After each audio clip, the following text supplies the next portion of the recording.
So in this video, we're going to go over how to deal with the machine gun puncher. And this is a guy that comes at you, non-stop punching, and he doesn't necessarily have more skill than you, but he seems to kind of bring a non-stop offense of a barrage of punches. He's not necessarily trying to be slick and counter you or work his way in with head movement. Really, he's just throwing a lot of punches and trying to outdo you in terms of volume. Now, there are a lot of ways to handle this type of fighter. And in fact, I remember when I first started boxing, there was a very experienced fighter at the gym, and quote unquote, he said, that shit never works. And really, basically what he was saying is that, you know, when you put a good boxer up against a guy who's going to do this non-punch, non-stop punch stuff, there are a lot of ways to deal with it and beat it. So there are probably about 8 different ways I can think of, but we're going to cover 2 today. Now, the one thing that I want to emphasize before you even get into strategies to deal with the machine gun puncher is, number one, often boxing is not as much of a chess match as people think. People like to use the chess analogy, but chess is really when all things are equal. Boxing really is still more a battle of ability and will. So imagine, you know, if you have less ability, it's like playing a chess match without a queen on the board. You know, you're playing with less pieces. So when you go up against the guy who's a machine gun puncher, I'll give you an example. If you go up against a guy who's a non-stop puncher and he's punching at you like this non-stop, I have a pretty good feeling you're going to be able to deal with that because he's slow, he's weak. Soon you're just going to run right over him, slip a shot, counter him, whatever. So when you're looking at the machine gun puncher, usually it's that point where his speed picks up, or his speed is at a level above your level, and really that you're just not able to sustain the endurance aspect and the barrage aspect. Really what that means is when you're looking at a machine gun puncher, a guy non-stop puncher fighting you, you have to ask yourself the question first: is this guy better than me? Is he faster than me? Is he in better shape than me? Because if you answer yes to those 3 questions, then really any tactic or strategy you use is not going to work. What you really need to do is get to the gym, get yourself in better shape, improve your speed and improve your fitness. Fundamental boxing at the end of the day is going to beat this guy as opposed to some trick or a special tactic. So when we're looking at these tactics, we're looking at all things being equal, or even that you're a little more skilled than the guy. The other thing often that the non-stop puncher has going for him is fitness. But then again, there's also a correlation between output and time. So imagine this as an analogy. Imagine you're a 100-meter sprinter. You have an excellent 100-meter sprint time. You're going to race a guy who's an 800-meter runner. And you're not going to be able to beat him in an 800. He's not going to be able to beat you in the 100. Basically, what he's trying to do is turn this race or this match into an 800-meter sprint, a non-stop go, basically a brawl. That's why they always say don't brawl with a brawler, because he's just out there swinging, bringing you down to his level. What you want to do is, instead of race him in an 800-meter, instead of going at it with him, you want to break it down into 8 separate 100-meter sprints. Means short exchanges where you're out or where you're crowding the guy. Basically short, quick exchanges where you're throwing fast, and there's stops and starts where you're going to beat him to the punch and beat him on the inside and break up these little interactions. So there's a couple ways to deal with that.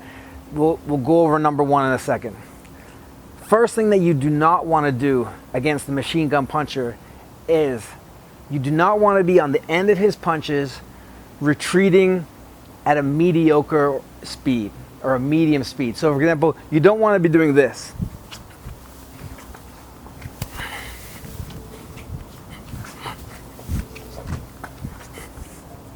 And the reason is because you're always on the end of his punches, he always knows where you are, and you're easy to catch. So that way the barrage is really not going to stop as long as you're right on the end. What you want to do is strategy number one, if you've got the speed and you've got the footwork, is fight from the outside. And the best fight to look at an example of this is to watch Ray Leonard against Duran 2. Watch part 1 to see where Leonard made his mistakes.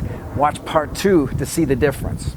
You want to get yourself, when he comes at you, you want to get space, clearly get on the outside with speed. So you'll be here.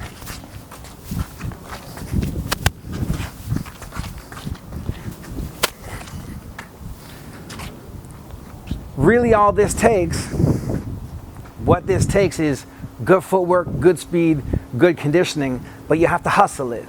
And most guys, they don't really have the conditioning or the endurance for this, but if it's in your style and you can work it, use it. Now, so what? You're on the outside running. Well, you don't want to run all day.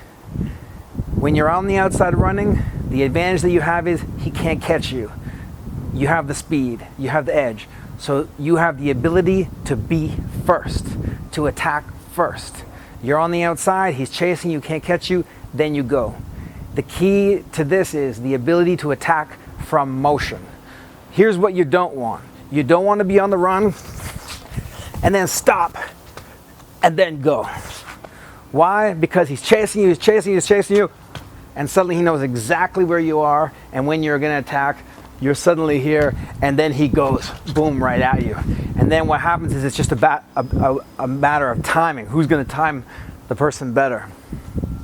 So what you want to do is you want to attack from motion. And I'll break this down slowly. A lot of you guys do it already. I'll break it down for you slowly and quickly. If I'm moving, let's say to the left, I'm moving. The left foot is going to plant. Left foot touches. As soon as that left foot touches, I go. Or I want to go with the right hand. I'm moving and I go. I'm moving. This back foot steps in a bit, and whatever I want to do, slip, throw a jab, this back foot touches, gives me my drive. So I'm moving laterally, he can't catch me. I'm going left.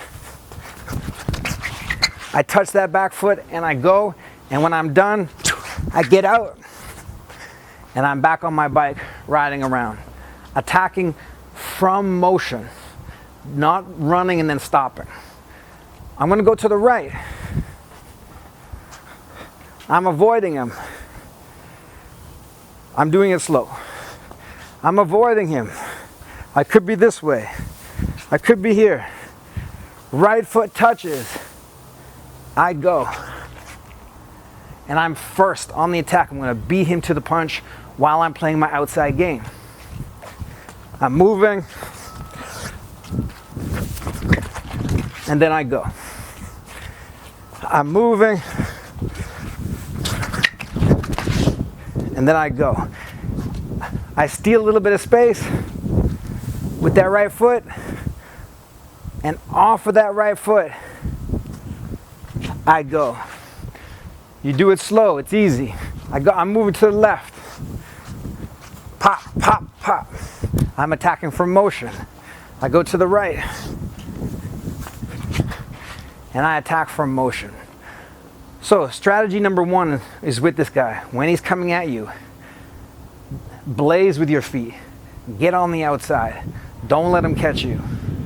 Be first on the attack. Attack from motion. Strategy number two. A lot of guys who are machine gun punchers, they're very bad on the inside, believe it or not. They're good at this. They're good at the range that they feel comfortable hitting the bag with.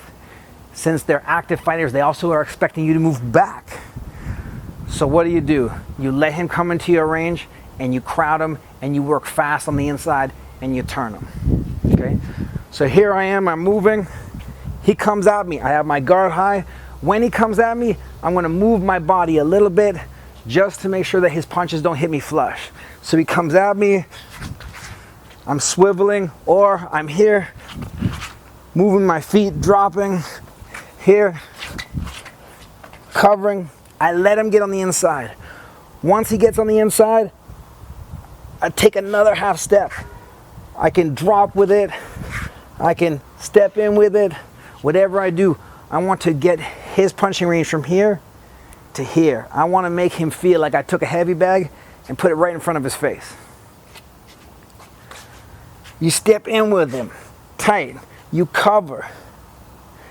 You let him work, and then you work. Whenever you're done working, slip and turn. So he comes to me. I'm moving casually. He comes at me, I go into him. I maybe even take another half step. I'm letting him work. He's hitting arms. My guard is high. As soon as I feel that he's throwing 3 or 4 punches, I'm gonna work myself. Boom, boom, boom, boom, boom. And then when I'm done, I'm gonna slip and turn. He's punching, and then I start to counter. While he's punching, I also can be moving because he's found his spot. He's gonna find it difficult to punch in a close range and while I move. So I can get in, I can do little shifts, and then start to work. A great example of a fight where you can see this happening is Nate Campbell versus Juan Baby Bull Diaz. Watch that fight. Baby Bull Diaz is a machine gun puncher.